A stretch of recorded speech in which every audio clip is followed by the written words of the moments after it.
ಕೂರ್ಗ್, ಮಡಿಕೇರಿ ಅಂತ ಹೋದವರೆಲ್ಲ ಗೋಲ್ಡನ್ ಟೆಂಪಲ್ಗೆ ಹೋಗದೆ ಇರ್ತಾರಾ? ಹಾಗೆ ನಾನು ಸಹ ಹೋಗಿದ್ದೆ. ಅದು ಹೇಗಿತ್ತು ಅಂತ ತಿಳ್ಕೊಳ್ಳೋಕ್ಕೆ ಪೂರ್ತಿ ವಿಡಿಯೋ ನೋಡಿ.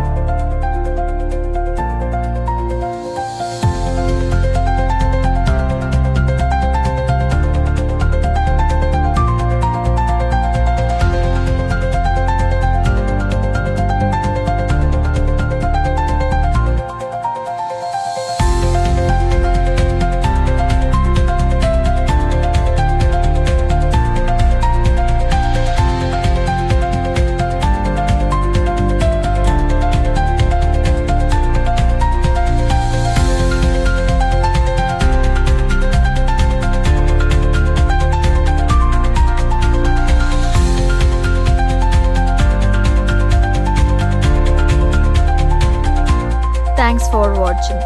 ಇದೇ ಥರ ಟ್ರಾವೆಲ್ ವ್ಲಾಗ್ಸಿಗಾಗಿ ನನ್ನ ಚಾನೆಲ್ನ ಸಬ್ಸ್ಕ್ರೈಬ್ ಮಾಡಿ. See you in the next vlog.